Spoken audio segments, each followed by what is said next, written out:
Wild as it is, I got all of today's videos up on Instagram, so that's gonna be weird. Queen of Pentacles and the Knight of Wands, because that's where like a lot of the people that actually know me have my social media. I think almost nobody in my actual like real life has my TikTok. Maybe a couple siblings, but well, Spirit wants what Spirit wants, so. Let's do a reading. So we just have one regular reading that's not so politically charged on both platforms. We got 10 of Pentacles here. That's legacy. Generational wealth. With the Tower and the Six of Cups. This is past energy here. Crumbling and rebirth. So this has to do with potentially walking away from some type of familial scenario. We don't have a masculine or feminine on the board here, so I'm assuming this is our energy.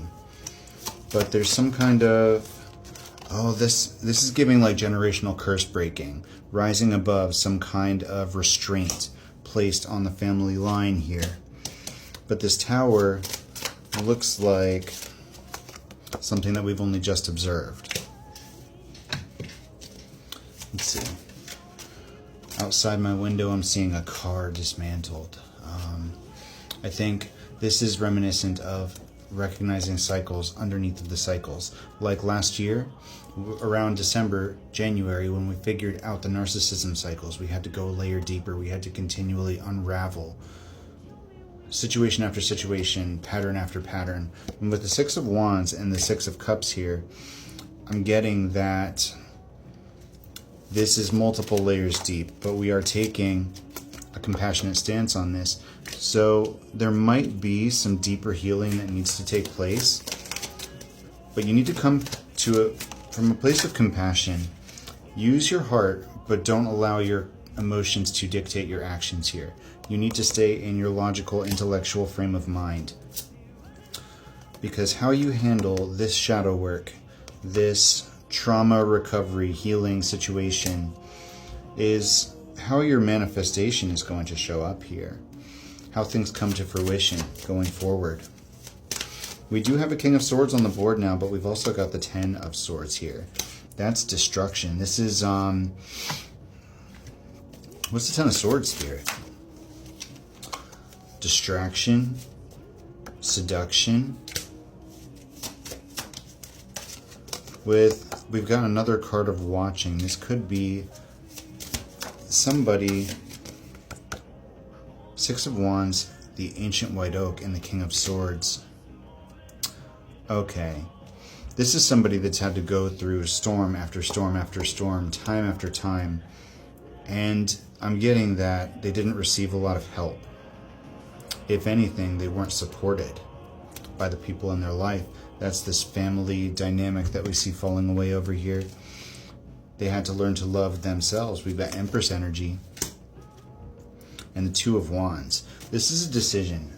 Healing and becoming a nurturing, compassionate person despite what you've been through is a choice. And that's what I'm picking up on here. That this masculine, maybe even the issue was related to a mother, because we've got the baby elephant here, which indicates innocence, a childlike wonder, fun, joy.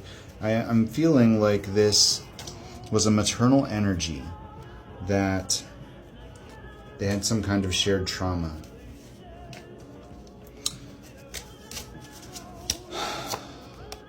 But this healing came from liberation.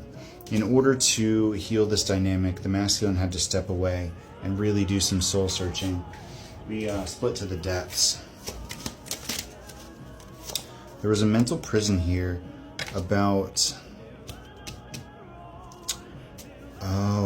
unconditional love and what family love really is. Okay, so I'm getting that there was a mistaken idea here of familial loyalty with familial love. And this may or may not be my King of Swords. I don't actually know. Ace of Cups. but somebody may have been guilted in the past into behaviors or tolerating things that they wouldn't normally have because it was a family member, or this mother figure. And I don't know why I switched back to tarot here. We should have been doing more oracle cards. So, a return to tradition, a return to what's familiar, what's comfortable here. After dismantling everything in his life, he healed, he got out of the mental prison, he found balance within himself, reopened his heart here in order to get his wish fulfillment here. The siren energy, whatever it was that was trying to lure him off path, did not succeed because he was able to embrace that jovial energy of the baby elephant. And that was his test, remaining positive and lighthearted. We saw in the last couple days that there was an energy of somebody, or maybe many people, who knows, being disrupted during this full moon.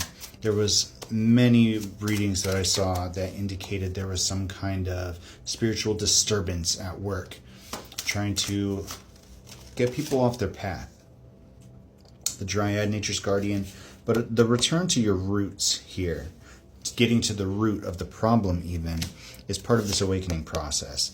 And while it may be a slow burn, it was absolutely worthwhile, because this, I'm getting Earth Angel energy. This is Earth Angels transmuting negative energy and repurposing it, choosing their highest timeline. That's the world. It used to be the world card. It's not anymore. It's the interdimensional timeline shifting card now. But that's lining up with the Wheel of Fortune and the Nine of Cups here. And as we lay this card, the depths, over where the baby elephant was below, I heard a bunch of laughter. And we've got the crystalline grid, Earth's pulse points on the bottom, which, that's like the ley lines, you know what I mean? Getting back to your center, rediscovering your joy, and putting the pieces back together, solving the puzzle step by step. It will require getting rid of any secrets that you might be holding on to, though, here. You don't have to do this immediately. It doesn't have to be like a word vomit purge, but a purging of secrets to the people close to you in your life is important here. That's part of that liberation energy. Nothing can hold you back once you are living in your own truth. And Jordan Peterson was actually talking, I've been bringing him up all week. Jordan Peterson was talking about how when you are living in a state of truth, you start to experience changes in your life that can't be explained any other way. Like, it takes you on the wildest ride of your life, but it is the most worthwhile in going to. And we've got the slingshot lining up with the slug, so even though it might feel like slow progress, you're going to experience a pullback and a whoosh. Because coming into alignment and choosing your highest timeline comes with transmutation.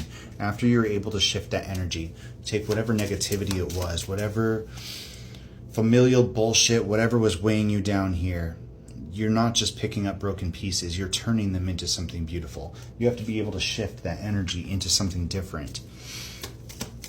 And I'm getting that we've got breakthrough energy with the Ace of Swords. That's what we were just talking about: truth, clarity, understanding. But we've also got a creative expression that needs to be brought forward here. There's a lot of big ideas I'm sensing, but I'm not getting that they're being acted on. You're just thinking about them. It's almost like you're waiting for the end of a chapter before you start a new chapter creatively, like finishing an old book before you start a new one, finishing this art project before you start this one, finishing this puzzle before you do that one. And I think it's okay to multitask here. That's the message I'm getting, that it is okay to split your focus a little bit. Taking a break from something and taking a step away and then returning to it later is a perfectly viable thing to do here.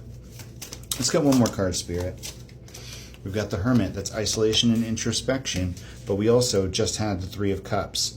I think that balancing your social atmosphere right now is probably the best thing for you. And regaining that creative spark, that inspiration, whatever that looks like for you. Take a step.